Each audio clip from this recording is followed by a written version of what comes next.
So Jesus just did this big thing with these 5,000 people, feeding them fish and loaves and stuff, and they went back to eating with Wonder Bread in between their teeth and fish bones in between their gums, and talking about, man, this is heavenly food, this is awesome, this is great. And so people started believing on him, and the more people believe in you or like you or help you or support you, the more people hate you, because it creates an opportunity for envy. Your success in any level creates an opportunity for envy. The only way to avoid it is to stay down. If you lay dead, even the animals won't bite you.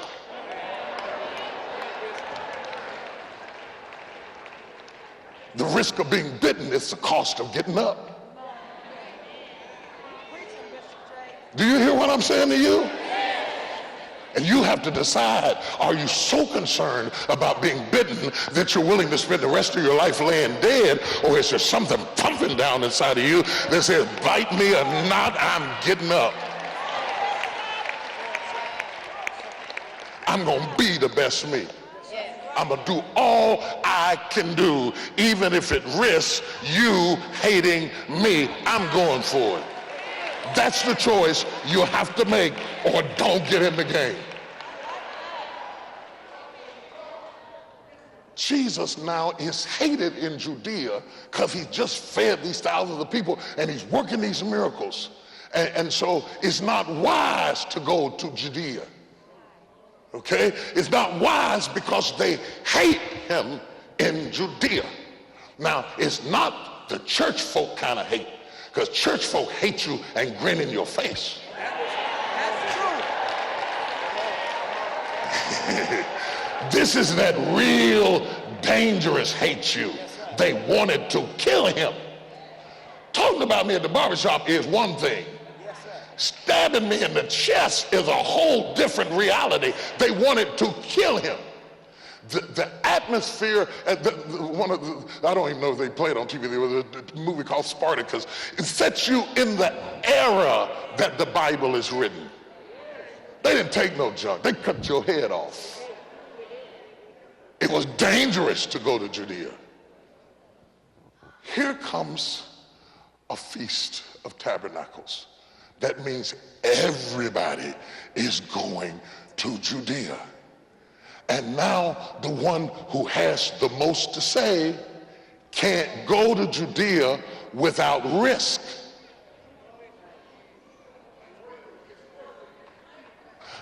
People have come from everywhere. To speak in Judea is to speak all over the world.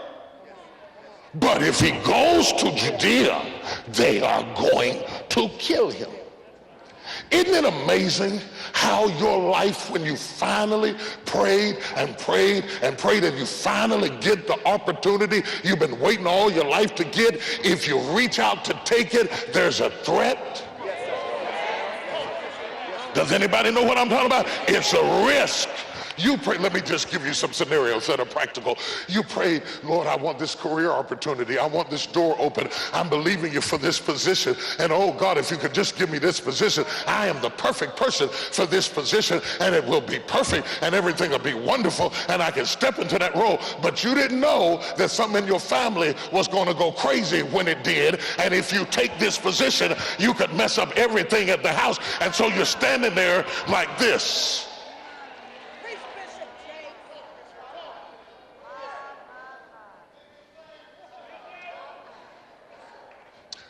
Anytime God answers your prayer and the opportunity presents itself, there are always opposing factors that make success not taste successful.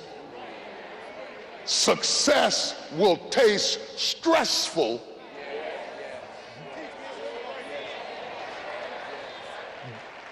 because your opportunities come wrapped in opposition. You finally got situated where you could go back to school. You got your business together, you got this together, you got your life together, and here comes something to hit you in the back of the head that says you don't have time to do this. That's selfish. You finally settled, okay, I'm going to be single. Okay, I'm cool with that. I'm old enough now. I'm wise enough now. I've reached a point now. I can handle it. I'm all right with that. That's good. Me and Jesus. Get up when I want to get up. I don't have to cook. I don't have to clean. Nobody's drawers to wash. Ooh, say nothing to do. I'm good with that. And then you get a phone. Hello?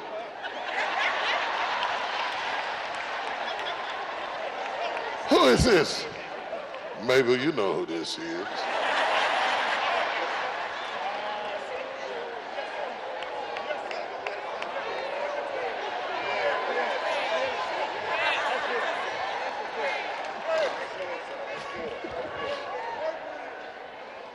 Now,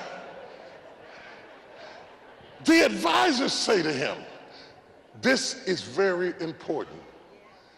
The people around you have everything in the world to do with the decisions you make.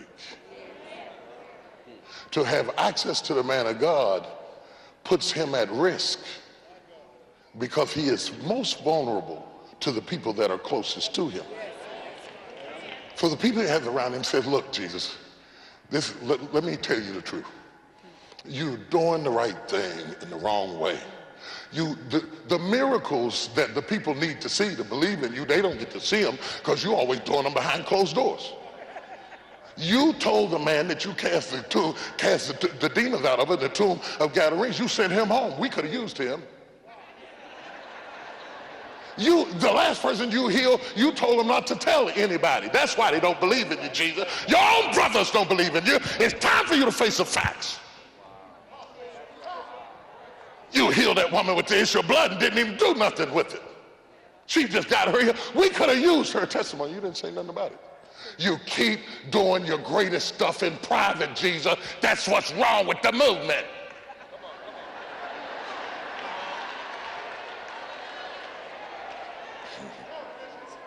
Oh, yes, you took 2 fish, 5 loaves of bread and fed 5,000 people, but it was out in the desert. When are you going to do your stuff on center stage so that the world will know that you're Lord? Your brothers don't even believe in you. Jesus says, I am not going to read my lips. You go. The world doesn't hate you. They hate me. And you are advising me into a position where you are not at risk. Go yourself. That's what's happening in this text. And Jesus said, I'm not going. Y'all go ahead. They shut the door, boom, but, and Jesus said, let me get dressed. I'm going to sneak up there, but I'm going to Judea. I'm going because, it's a feast. Everybody's going to be there at the feast. And I'm running out of time. Whatever I'm going to do, I got to go ahead and do it now. And when you are running out of time, you have to understand that you have to take risk. Because you can't afford to sit around and say, que sera, sera, whatever will be, will be. The future's not ours to see. Que sera, sera. Notice how they were singing that when you were 18? Ain't nobody singing that now? Because it ain't que sera, sera, whatever will be, will be. You got to make it happen or it's not going to happen. You got to get up off your hind parts and bust a move or nothing is going to happen in your life. Slap your neighbor and say, take a risk. So Jesus started putting on his sandals, and he gets on his throne and he covers himself and he brushes back his hair a little bit and says, okay, I'm going. But I'm going to go up at night and I'm going to go through the rocks and I'm going to climb over the creek bed and nobody even knows I'm there. Sometimes you have to sneak up on success. You got to sneak up on it. Never let them see you coming. You're easing up to it. You're easing up to it. See, you talk too much about your success and you will delay your success. You need to shut it down. Your mouth is too big for where you're trying to go. If you hold your peace, it will speak for itself. But because you announce everything to everybody, you further jeopardize the opportunity that the Lord is affording you. Have another cup of coffee. I got something else to tell you.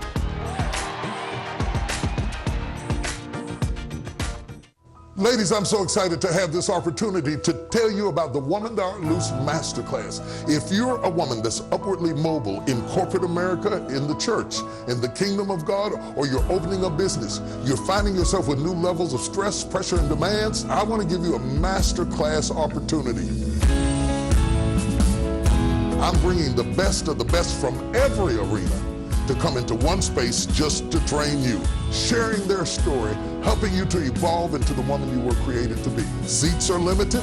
It will not be overwhelmingly huge. I'm going to have it right here at the Potter's House. When I'm out of room, I'm out of room. But if you're a woman on a mission and you need to be mentored and you need to see a model of what's next, whether it's in entertainment, in business, in entrepreneurial pursuits, or whether it's evangelistic or pastoral or first lady, it's a Woman Thou Art Loose Masterclass, and it's got your name on it. Do not miss this limited opportunity.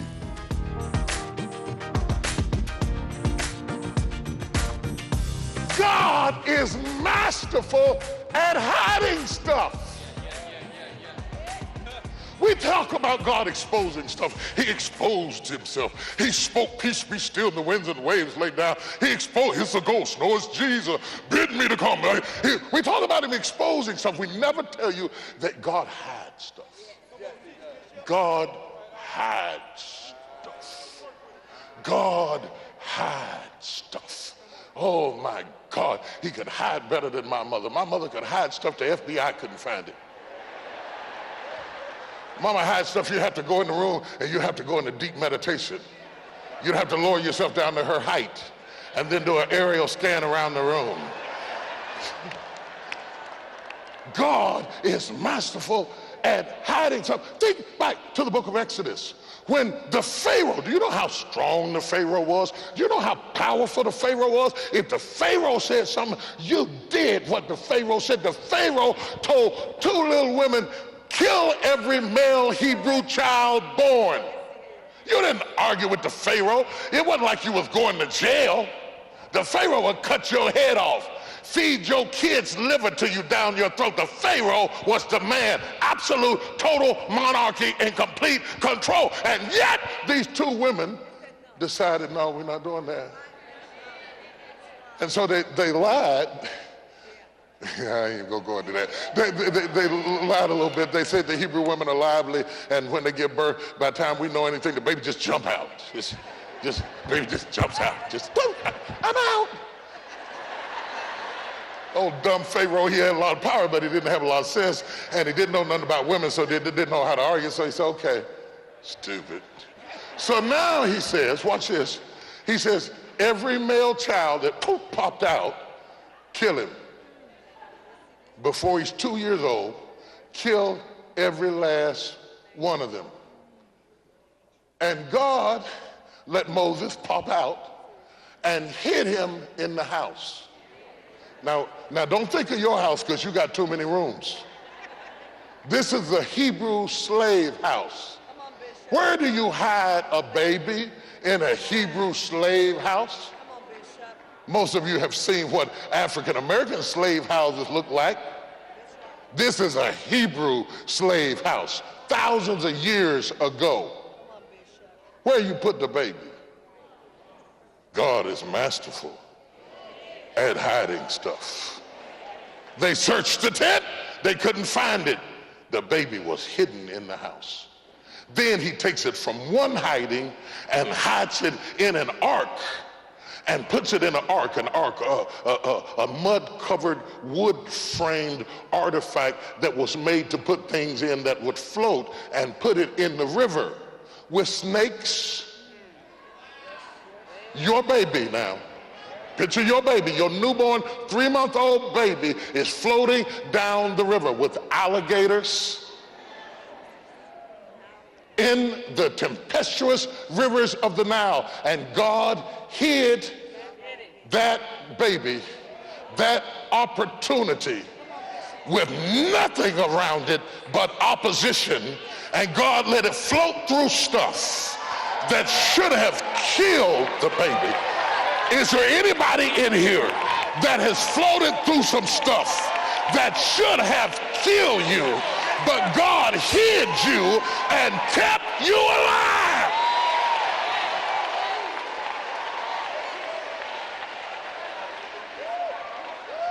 You didn't make it to where you made it because you swam with friends. This isn't skinny dipping somewhere back in Kentucky. No, you were swimming with people that was waiting to take a bite out of you and totally destroy you, and yet God hid you. They didn't perceive you correctly. They didn't know that you knew what you knew or could do what you do.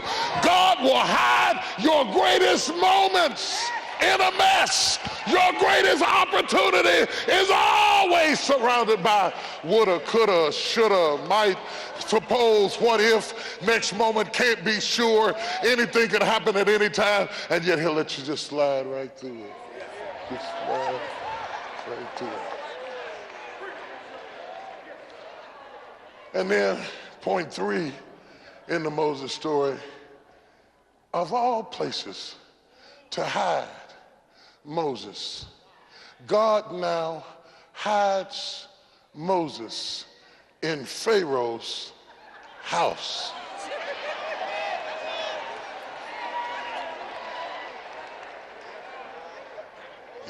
I hope you're following what I'm saying. The guy who is trying to kill Moses, God uses his house to bless Moses.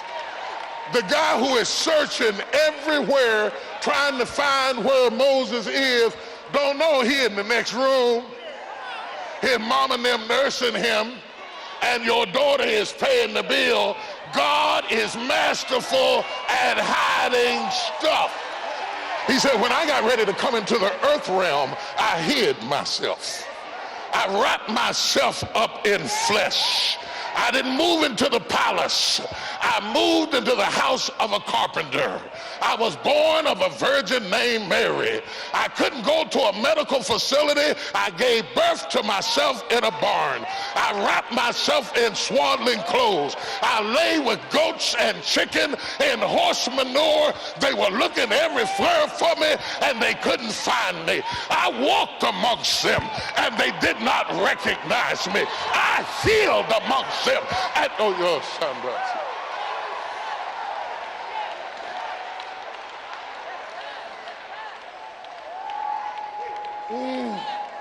Yes, I'm talking about hidden treasure.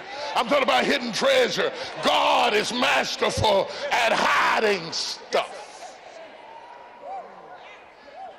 Oh, can I take you there? You want to go with me? Come on, let's go. He hid his wealth, his wisdom, his inheritance. He took it and put it where nobody would ever expect to find it. He hid it in you.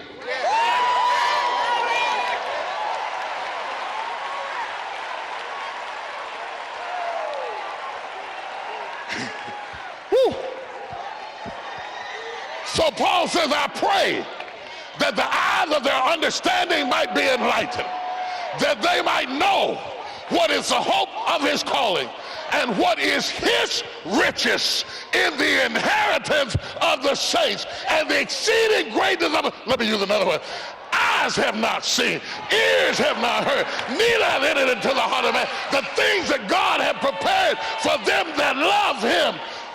Use another. For we have this treasure in earthen vessels, that the excellency may be of God. Watch.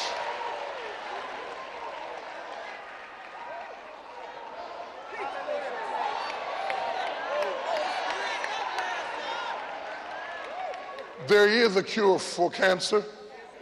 It's hidden in somebody's house. There is a cure for AIDS. is hidden in somebody's house. There is a solution for your problem. It's hidden in your own spirit. There is an answer how to raise that child. It's hidden in your spirit. The wisdom you seek outside of you is somewhere down inside of you. God has put the answer to your question in your own spirit. That's why the enemy keeps you upset all the time, so that you don't have a calm spirit, so that you can search that house. But you ought to do like the woman who lost the coin and swept the floor and sweep the house until you find what you lost, because it's somewhere down inside of you, hidden in your house. When they knew anything, Jesus is standing on stage. Standing on the stage in Judea, in the feast, with all these people gathered around, he opens up the book and starts to teach. And they were looking for him. And he walked right past them. Like Joseph walking in the midst of his brothers, he walked right past them. They were looking for him, and he walked right past him because God hid him. And he sees the opportunity because he no longer saw it as an opposition. And to close this text, Jesus is now standing on the stage of his haters.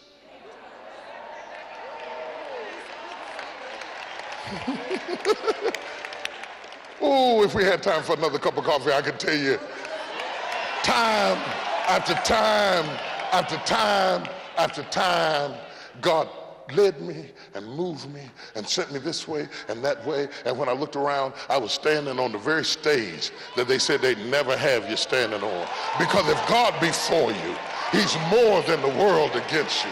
Do you hear what I'm telling you today? Hallelujah to God. Now he's standing on the stage speaking to all the people of the world who have gathered around him. And if you don't mind swimming through a few gators to get to where you're trying to go, you could swim your way right into the palace.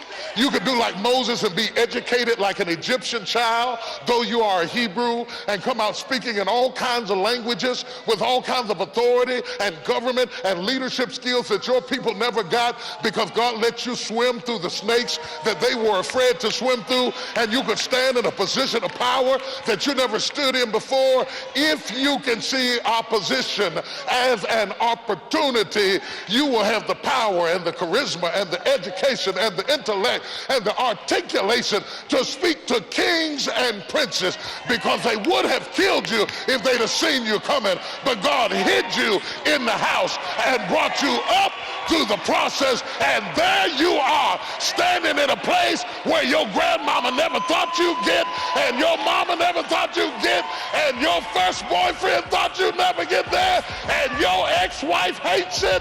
But look at you